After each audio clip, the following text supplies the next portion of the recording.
18 पर हर ताजा।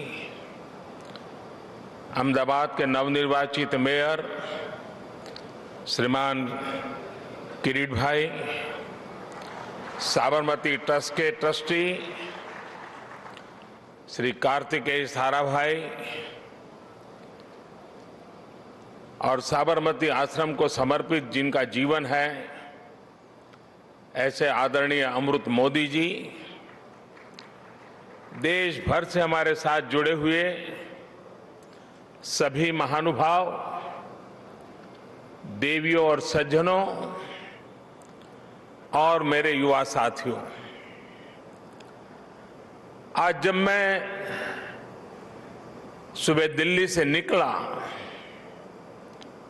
तो बहुत ही अद्भुत संयोग हुआ। अमृत महोत्सव के प्रारंभ होने से पहले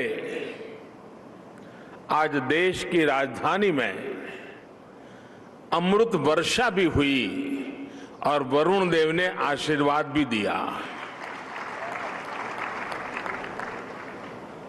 ये हम सभी का सौभाग्य है कि हम आजाद भारत के इस ऐतिहासिक कालखंड के साक्षी बन रहे हैं।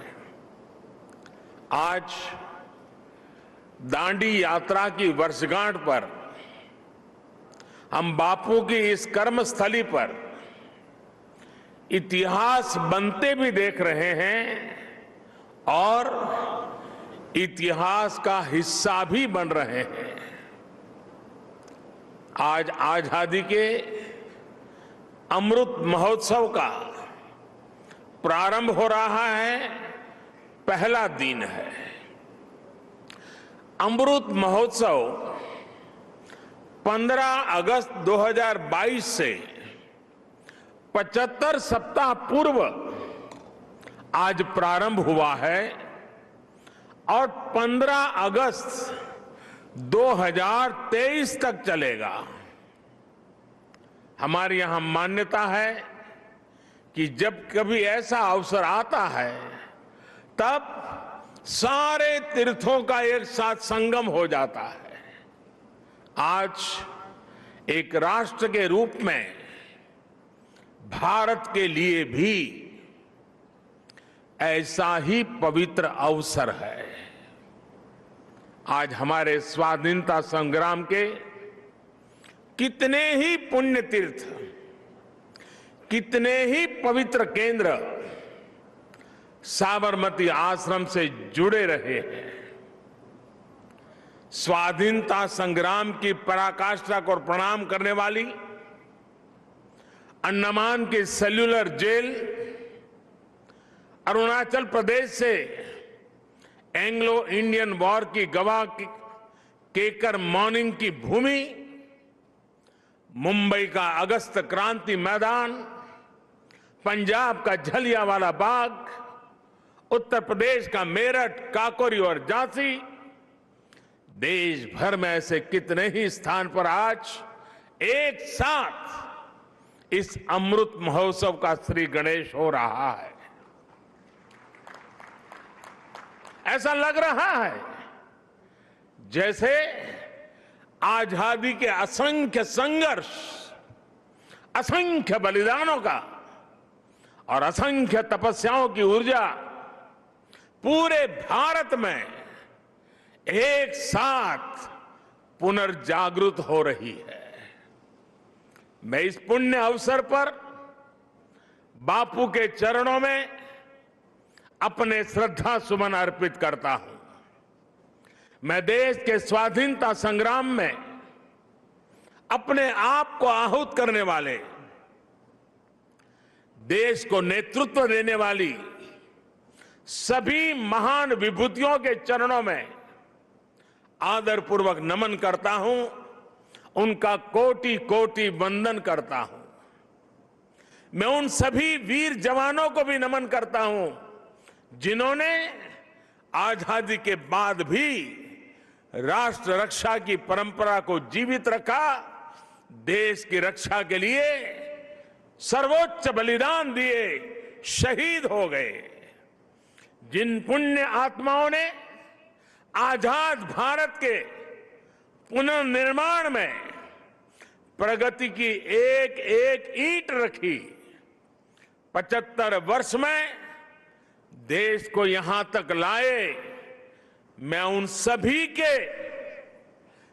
सभी के चरणों में भी अपना प्रणाम करता हूं।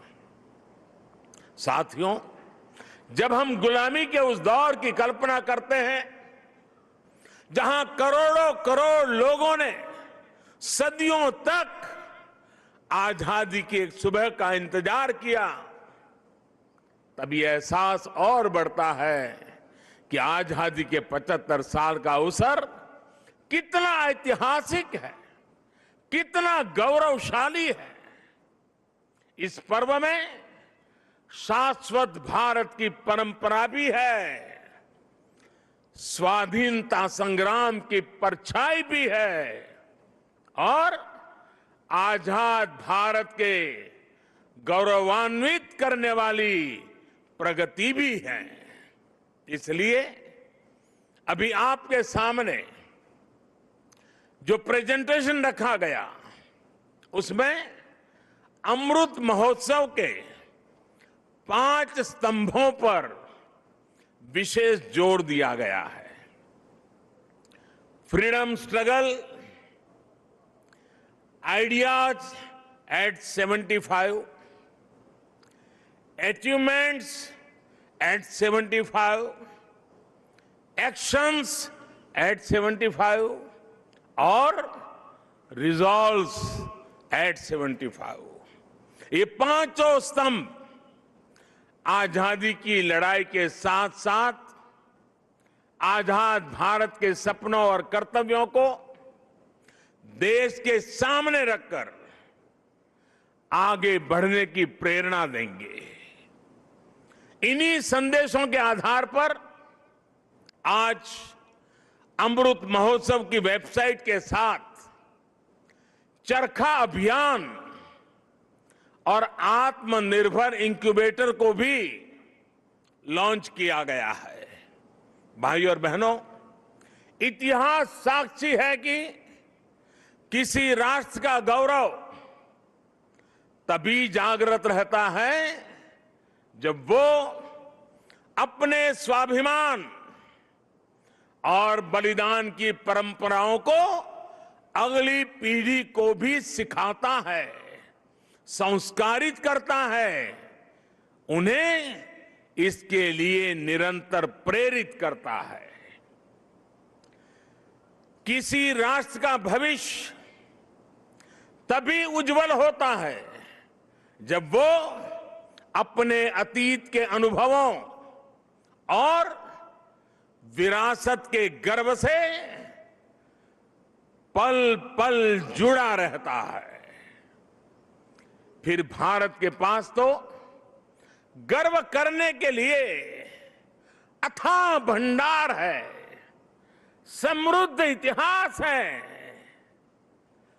चेतनामय सांस्कृतिक विरासत है। इसलिए आजादी के 75 साल का यह अवसर एक अमृत की तरह वर्तमान पीढ़ी को प्राप्त होगा। एक ऐसा अमृत जो हमें प्रतिपल देश के लिए जीने, देश के लिए कुछ करने के लिए प्रेरित करेगा।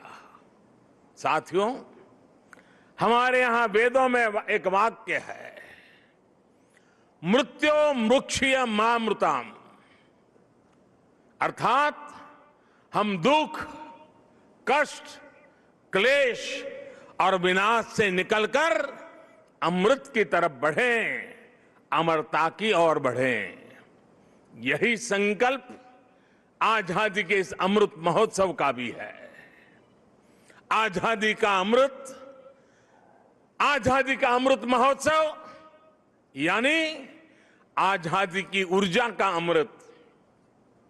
आजादी का अमृत महोत्सव यानी स्वाधीनता सेनानियों से प्रेरणाओं का अमृत। आजादी का अमृत महोत्सव यानी नए विचारों का अमृत, नए संकल्पों का अमृत, आजादी का अमृत महोत्सव यानी आत्मनिर्भरता का अमृत। और इसलिए ये महोत्सव राष्ट्र के जागरण का महोत्सव है। ये महोत्सव सुराज्य के सपने को पूरा करने का महोत्सव है। ये महोत्सव वैश्विक शांति का, विकास का महोत्सव है। साथियों, अमृत महोत्सव का शुभारंभ दांडी यात्रा के दिन हो रहा है। उस ऐतिहासिक क्षण को पुनर्जीवित करने के लिए एक यात्रा भी अभी शुरू होने जा रही है। यह अद्भुत संयोग है कि दांडी यात्रा का प्रभाव और संदेश भी वैसा ही है जो आज देश अमृत महोत्सव के माध्यम से लेकर आगे बढ़ रहा है। गांधी जी की इस एक यात्रा ने आजादी के संघर्ष को एक नई प्रेरणा के साथ जन जन से जोड़ दिया था। इस एक यात्रा ने अपनी आजादी को लेकर भारत के नजरिए को पूरी दुनिया तक पहुंचा दिया था। ऐसा ऐतिहासिक, और ऐसा इसलिए क्योंकि बापू की दांडी यात्रा में आजादी के आग्रह के साथ साथ भारत के स्वभाव और भारत के संस्कारों का भी समावेश था। हमारे यहां नमक को कभी उसकी कीमत से नहीं आंका गया।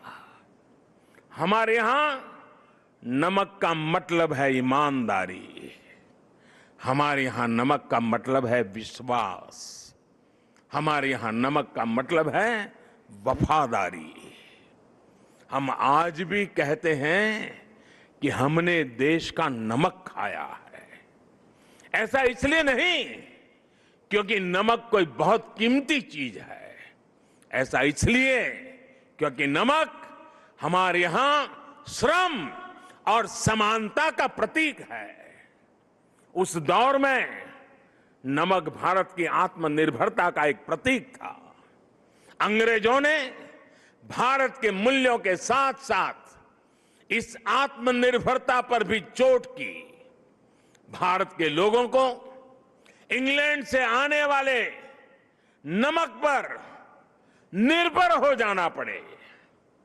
गांधी जी ने देश के उस पुराने दर्द को समझा, जन जन से जुड़ी उस नब्ज को पकड़ा और देखते ही देखते ये आंदोलन हर एक भारतीय का आंदोलन बन गया, हर एक भारतीय का संकल्प बन गया।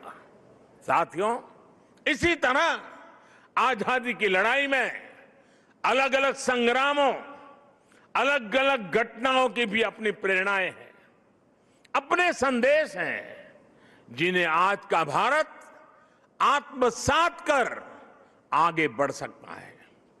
1857 का स्वातंत्र संग्राम, महात्मा गांधी का विदेश से लौटना, देश को सत्याग्रह की ताकत फिर याद दिलाना, लोकमान्य तिलक का पूर्ण स्वराज का आह्वान, नेताजी सुभाष चंद्र बोस के नेतृत्व में आजाद हिंद फौज का दिल्ली मार्च, दिल्ली चलो, ये नारा आज भी हिंदुस्तान भूल नहीं सकता है।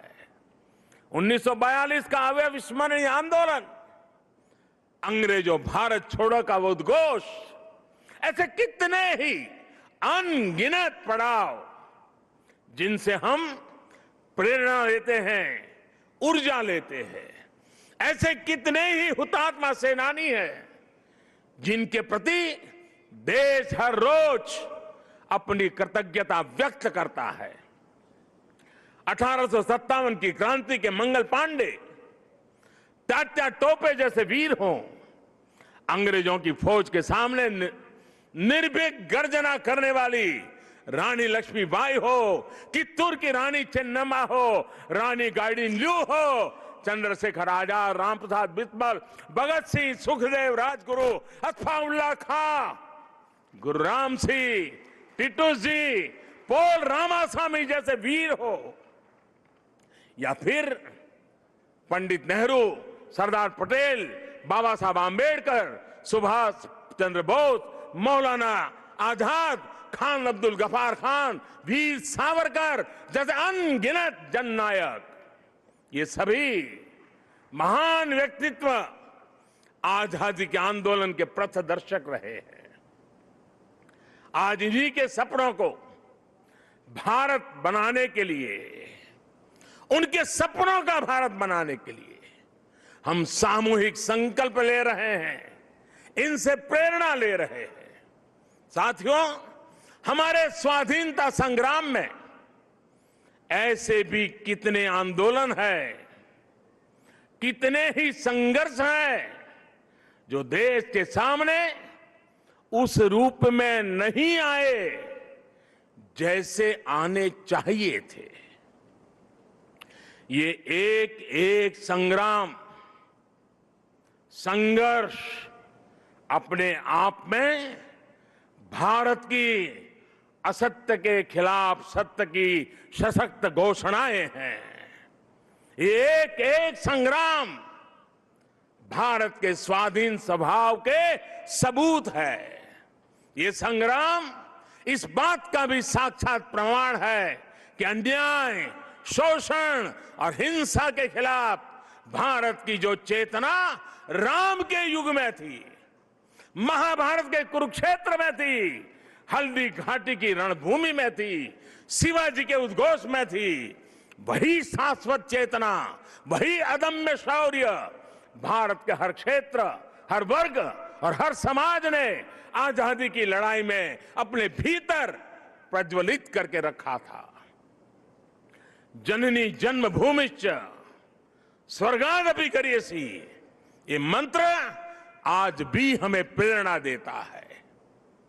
आप देखिए हमारे इस इतिहास को, कोल आंदोलन हो या हो संघर्ष, खासी आंदोलन हो या संथाल क्रांति, कछोहा कछार नागा संघर्ष हो या कूका आंदोलन, भील आंदोलन हो या मुंडा क्रांति, सन्यासी आंदोलन हो या रमोसी संघर्ष, कित्तूर आंदोलन, त्रावणकोर आंदोलन, बारडोली सत्याग्रह, चंपारण सत्याग्रह, संबलपुर संघर्ष, चुआर संघर्ष, बुंदेल संघर्ष, ऐसे कितने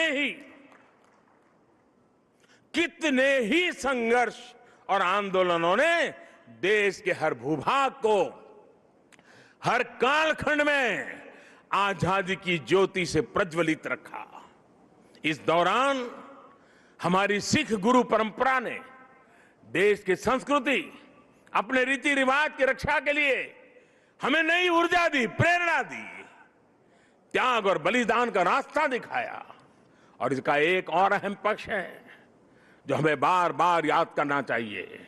साथियों, आजादी के आंदोलन की इस ज्योति को निरंतर जागृत करने का काम पूर्व, पश्चिम, उत्तर, दक्षिण, हर दिशा में, हर क्षेत्र में हमारे संतों ने, महंतों ने, आचार्यों ने, भगवतों ने निरंतर किया था। एक प्रकार से भक्ति आंदोलन ने राष्ट्रव्यापी स्वाधीनता आंदोलन की पीठिका तैयार की थी। पूर्व में चैतन्य महाप्रभु, रामकृष्ण परमहंस, श्रीमद शंकर देव जैसे संतों के विचारों ने समाज को दिशा दी, अपने लक्ष्य पर केंद्रित रखा। पश्चिम में मीराबाई, एकनाथ, तुकाराम, रामदास, नरसिंह मेहता हुए। उत्तर में संत रामानंद, कबीरदास, गोस्वामी तुलसीदास, सूरदास, गुरु नानक देव, संत रैदास।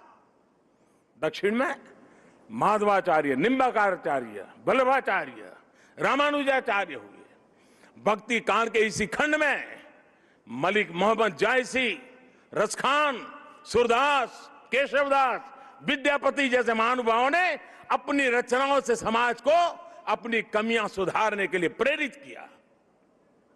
ऐसे अनेकों व्यक्तित्वों के कारण यह आंदोलन क्षेत्र की सीमा से बाहर निकल करके पूरे भारत के जन जन को अपने आप में समेट लिया। आजादी के असंख्य आंदोलनों में ऐसे कितने ही सेनानी, संत आत्माएं, ऐसे अनेक वीर बलिदानी हैं जिनकी एक एक गाथा अपने आप में इतिहास का एक एक स्वर्णिम अध्याय है। हमें इन महानायकों, महानायिकाओं, उनका जीवन इतिहास भी देश के सामने पहुंचाना है। इन लोगों की जीवन गाथाएं, उनके जीवन का संघर्ष, हमारे स्वतंत्रता आंदोलन के उतार चढ़ाव, कभी सफलता कभी असफलता, हमारी आज की पीढ़ी को जीवन का हर पाठ सिखाएगी।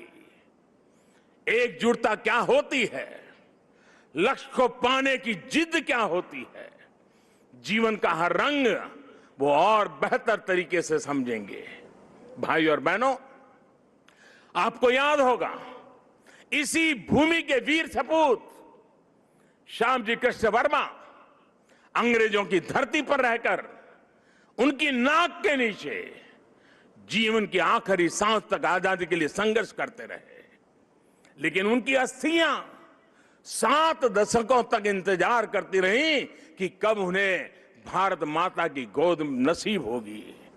आखिरकार 2003 में विदेश से श्यामजी कृष्ण वर्मा की अस्थियां मैं अपने कंधे पर उठा करके ले आया था। ऐसे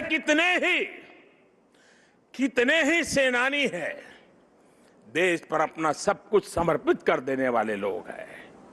देश के कोने कोने से कितने ही दलित, आदिवासी, महिलाएं और युवा हैं जिन्होंने असंख्य तप और त्याग किए।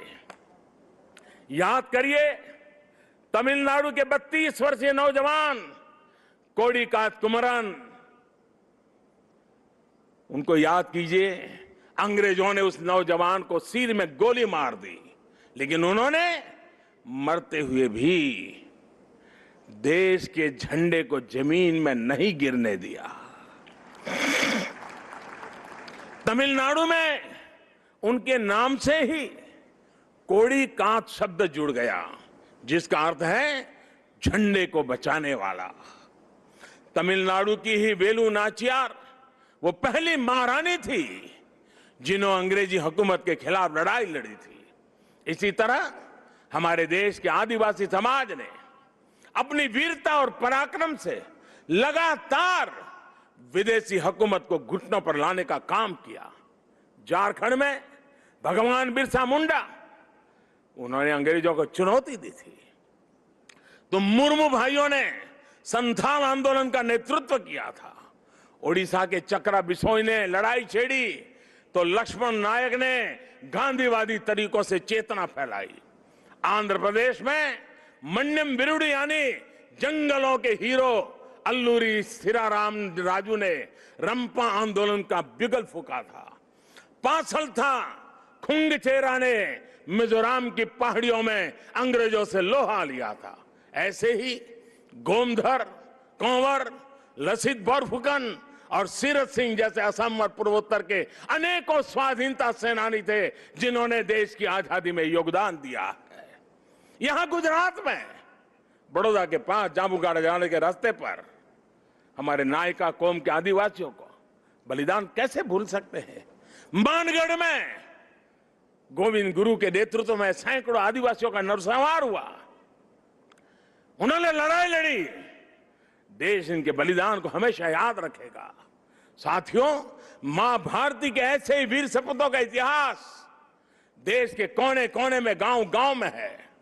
देश इतिहास के इस गौरव को सहेजने के लिए पिछले 6 सालों से सजग प्रयास कर रहा है। हर राज्य, हर क्षेत्र में इस दिशा में प्रयास किया जा रहा है। दांडी यात्रा से जुड़े स्थल का पुनरुद्धार देश ने 2 साल पहले ही पूरा किया था। मुझे खुद इस अवसर पर दांडी जाने का सौभाग्य मिला था। अंडमान में जहां नेताजी सुभाष बोस ने देश की पहली आजाद सरकार बनाकर तिरंगा फहराया था, देश ने उस विस्मृत इतिहास को भी भव्य आकार दिया है। अंडमान निकोबार के द्वीपों को स्वतंत्रता संग्राम के नामों पर रखा गया है। आजाद हिंद सरकार के 75 साल पूरे होने पर लाल किले पर भी आयोजन किया गया, तिरंगा फहराया गया और नेताजी सुभाष बाबू को श्रद्धांजलि दी गई। गुजरात में सरदार वल्लभ भाई पटेल की विश्व की सबसे ऊंची प्रतिमा उनके अमर गौरव को पूरी दुनिया तक पहुंचा रही है। जलियांवाला बाग में स्मारक हो या फिर पाइक का आंदोलन की स्मृति में स्मारक, सभी पर काम हुआ। बाबा साहब आंबेडकर से जुड़े जो 7 दशकों से भूले बिसरे पड़े थे, उनका भी विकास देश ने पंचतीर्थ के रूप में किया है। इन सब के साथ ही देश ने आदिवासी स्वाधीनता सेनानियों के इतिहास को देश तक पहुंचाने के लिए, आने वाली पीढ़ियों के लिए पहुंचाने के लिए हमारे आदिवासियों के संघर्ष की कथाओं को जोड़ता हुआ देश में म्यूजियम बनाने का एक प्रयास शुरू किया है। साथियों, आजादी के आंदोलन के इतिहास की तरह ही आजादी के बाद के 75 वर्ष की यात्रा सामान्य भारतीयों के परिश्रम, इनोवेशन, उद्यमशीलता का प्रतिबिंब है। हम भारतीय चाहे देश में रहे हो या फिर विदेश में, हमने अपनी मेहनत से खुद को साबित किया है। हमें गर्व है हमारे संविधान पर, हमें गर्व है हमारी लोकतांत्रिक परंपराओं पर। लोकतंत्र की जननी भारत आज भी लोकतंत्र को मजबूती देते हुए आगे बढ़ रहा है। ज्ञान विज्ञान से समृद्ध भारत आज मंगल से लेकर चंद्रमा तक अपनी छाप छोड़ रहा है। आज भारत की सेना का सामर्थ्य अपार है, तो आर्थिक रूप से भी हम तेजी से आगे बढ़ रहे हैं। आज भारत का स्टार्टअप इकोसिस्टम दुनिया में आकर्षण का केंद्र बना है, चर्चा का विषय है। आज दुनिया के हर मंच पर भारत की क्षमता और भारत की प्रतिभा की गुंज है।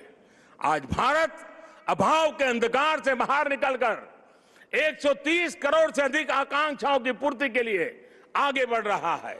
साथियों, ये भी हम सभी का सौभाग्य है। आजाद भारत के 75 साल और नेताजी सुभाष चंद्र बोस की जन्म जयंती के 125 वर्ष हम साथ साथ मना रहे हैं। ये संगम सिर्फ तिथियों का ही नहीं, बल्कि अतीत और भविष्य के भारत के विजन का भी अद्भुत मेल है। नेताजी सुभाष चंद्र बोस ने कहा था कि भारत की आजादी की लड़ाई सिर्फ ब्रिटिश साम्राज्यवाद के विरुद्ध नहीं है, बल्कि वैश्विक साम्राज्यवाद के विरुद्ध है। नेताजी ने भारत की आजादी को पूरी मानवता के लिए जरूरी बताया था। समय के साथ नेताजी की ये बात सही सिद्ध हुई। भारत आजाद हुआ तो दुनिया में दूसरे देशों में भी स्वतंत्रता की आवाजें बुलंद हुई और बहुत ही कम समय में साम्राज्यवाद का दायरा सिमट गया। और साथियों, आज भी भारत की उपलब्धियां आज सिर्फ हमारी अपनी नहीं है, बल्कि ये पूरी दुनिया को रोशनी दिखाने वाली है, पूरी मानवता को उम्मीद जगाने वाली है। भारत की आत्मनिर्भरता से ओतप्रोत हमारी विकास यात्रा पूरी दुनिया की विकास यात्रा को गति देने वाली है। कोरोना काल में ये हमारे सामने प्रत्यक्ष सिद्ध भी हो रहा है। मानवता को महामारी के संकट से बाहर निकालने में, वैक्सीन निर्माण में भारत की आत्मनिर्भरता का आज पूरी दुनिया को लाभ मिल रहा है। आज भारत के पास वैक्सीन का सामर्थ्य है, तो वसुधैव कुटुंबकम के भाव से हम सबके दुख दूर करने में काम आ रहे हैं। हमने दुख किसी को नहीं दिया, लेकिन दूसरों का दुख कम करने में खुद को खपा रहे हैं। यही भारत का आदर्श है, यही भारत का शाश्वत दर्शन है, यही आत्मनिर्भर भारत का भी तत्व ज्ञान है। आज दुनिया के देश भारत का धन्यवाद कर रहे हैं, भारत में भरोसा कर रहे हैं। यही नए भारत के सूर्योदय की पहली छटा है, यही हमारे भव्य भविष्य की पहली आभा है। साथियों, गीता में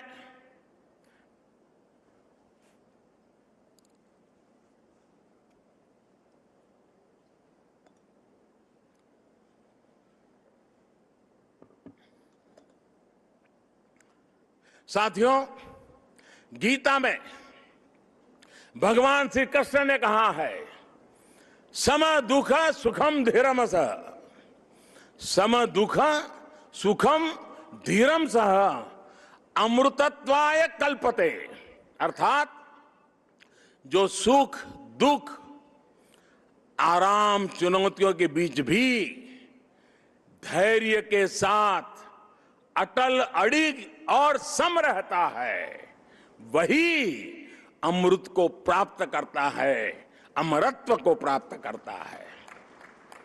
अमृत महोत्सव से भारत के उज्जवल भविष्य का अमृत प्राप्त करने के हमारे मार्ग में यही मंत्र हमारी प्रेरणा है। आइए हम सब दृढ़ संकल्प होकर इस राष्ट्र यज्ञ में अपनी भूमिका निभाएं।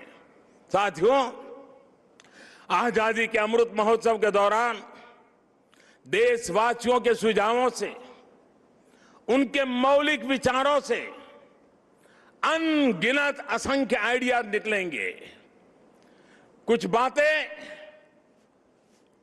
अभी जब मैं आ रहा था तो मेरे मन में भी चल रही थी। जन भागीदारी, जन सामान्य को जोड़ना। देश का कोई नागरिक ऐसा न हो कि इस अमृत महोत्सव का हिस्सा न हो। अब जैसे मान लीजिए, हम छोटा सा एक उदाहरण दें।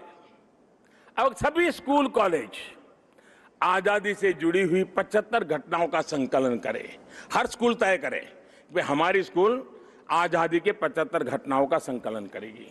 75 ग्रुप बनाए, उन घटनाओं पर वो 75 विद्यार्थी, 75 ग्रुप, जिसमें 800, 1000, 2000 विद्यार्थी हो सकते हैं। एक स्कूल ये कर सकता है। छोटे छोटे हमारे शिशु मंदिर के बच्चे होते हैं, बाल मंदिर के बच्चे होते हैं। आजादी के आंदोलन से जुड़े 75 महापुरुषों की सूची बनाएं, उनकी वेशभूषा करें, उनके एक एक वाक्य को बोले, उसका कंपटीशन हो। स्कूल में भारत के नक्शे पर आजादी से जुड़े 75 स्थान चिन्हित किए जाए। बच्चों को बताया जाए, बताओ भाई बारडोली कहाँ आया, चंपारण कहाँ आया। लॉ कॉलेज के छात्र छात्राएं ऐसी 75 घटनाएं खोजे, और मैं हर कॉलेज से आग्रह करूंगा, हर लॉ स्कूल से आग्रह करूंगा, 75 घटनाएं खोजे जिसमें आजादी की लड़ाई जब चल रही थी तब कानूनी जंग कैसे चला, कानूनी लड़ाई कैसे चली, कौन लोग थे कानूनी लड़ाई लड़ रहे थे, आजादी के वीरों को बचाने के लिए कैसे कैसे प्रयास हुए, अंग्रेज सल्तनत के जुडिशरी का क्या रवैया था। सारी बातें हम लिख सकते हैं। जिनका इंटरेस्ट नाटक में है वो नाटक लिखे, फाइनेंस के विद्यार्थी उन घटनाओं पर पेंटिंग बनाए, जिसका मन करे कि वो गीत लिखे वो कविताएं लिखे। ये सब शुरू में हस्तलिखित हो, बाद में इसको डिजिटल स्वरूप भी दिया जाए। और मैं चाहूंगा कुछ ऐसा कि हर स्कूल कॉलेज का ये प्रयास उस स्कूल कॉलेज की धरोहर बन जाए, और कोशिश हो कि ये काम इसी 15 अगस्त से पहले पूरा कर लिया जाए।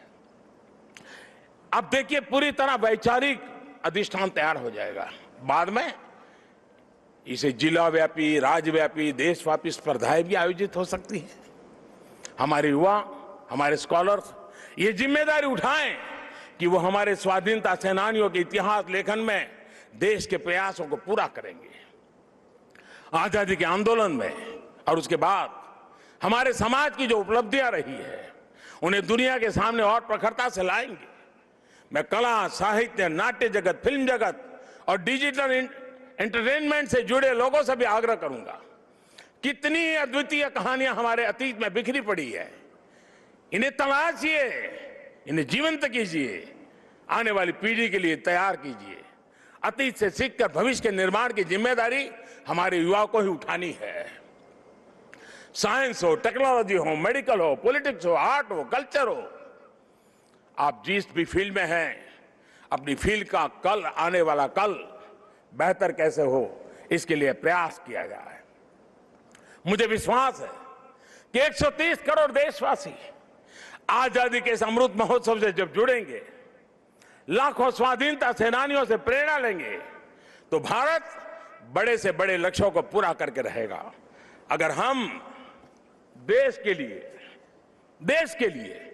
समाज के लिए, हर हिंदुस्तानी अगर एक कदम चलता है तो देश 130 करोड़ कदम आगे बढ़ जाता है। भारत एक बार फिर आत्मनिर्भर बनेगा, विश्व को नई दिशा दिखा देगा। इन्हीं शुभकामनाओं के साथ आज जो दांडी यात्रा के लिए चल रहे हैं, एक प्रकार से बड़े तामझाम के बिना छोटे स्वरूप में आज उसका प्रारंभ हो रहा है, लेकिन आगे चलते चलते चलते जैसे दिन बीतते जाएंगे, हम 15 अगस्त के निकट पहुंचेंगे। ये एक प्रकार से पूरे हिंदुस्तान को अपने में समेट लेगा, ऐसा बड़ा महोत्सव बन जाएगा, ऐसा मुझे विश्वास है। हर नागरिक का संकल्प होगा, हर संस्था का संकल्प होगा, हर संगठन का संकल्प होगा, देश को आगे ले जाने का, आजादी के दीवानों को श्रद्धांजलि देने का यही रास्ता होगा। मैं इन्हीं कामना के साथ, इन्हीं शुभकामनाओं के साथ मैं फिर एक बार आप सबको बहुत बहुत धन्यवाद देता हूं। मेरे साथ बोलेंगे भारत माता की, भारत माता की, भारत माता की, भारत माता की। वंदे वंदे वंदे वंदे। जय हिंद, जय हिंद, जय हिंद। तो प्रधानमंत्री नरेंद्र मोदी आजादी के अमृत महोत्सव में संबोधित करते हुए प्रधानमंत्री नरेंद्र मोदी की तरफ से जहां आजादी के लिए लड़े गए सभी आंदोलनों का जिक्र किया और उस आंदोलन को आगे ले जाने वाले सभी महापुरुषों का जिक्र किया, तो उन्होंने कहा कि किस तरीके से हम अब देश को आगे बढ़ा सकते हैं और यहां से वो दिशा मिलेगी जो दांडी मार्च के रूप में आगे बढ़ेगी और उसके साथ तमाम लोग जुड़ते जाएंगे। लेकिन संकल्प और संदेश यही होगा कि कैसे देश को आत्मनिर्भर बनाया जाए, कैसे देश को आगे ले जाया जाए। इसके अलावा प्रधानमंत्री नरेंद्र मोदी ने इस मंच से सभी लोगों से ये अपील भी की, सभी क्षेत्र के लोगों से अपील भी की कि हम कुछ ऐसे प्रयास करें जिससे हमारे स्वतंत्रता को लेकर जो आंदोलन हुए उससे जुड़े जो लोग थे उनके प्रयासों को किस तरीके से श्रद्धांजलि दी जाए, कैसे आने वाली आगे की जो पीढ़ियां हैं उन्हें भी उस इतिहास से रूबरू कराया जाए, उसके लिए प्रयास किए जाएं। साथ ही ये भी कहा कि ऐसी तमाम कहानियां हैं जो आजादी के आंदोलन में छिपी हुई हैं, उनको तलाशा जाए और उन्हें जीवंत किया जाए। तो यहां से दांडी मार्च की शुरुआत प्रधानमंत्री नरेंद्र मोदी की तरफ से 75 साल के जश्न की तैयारी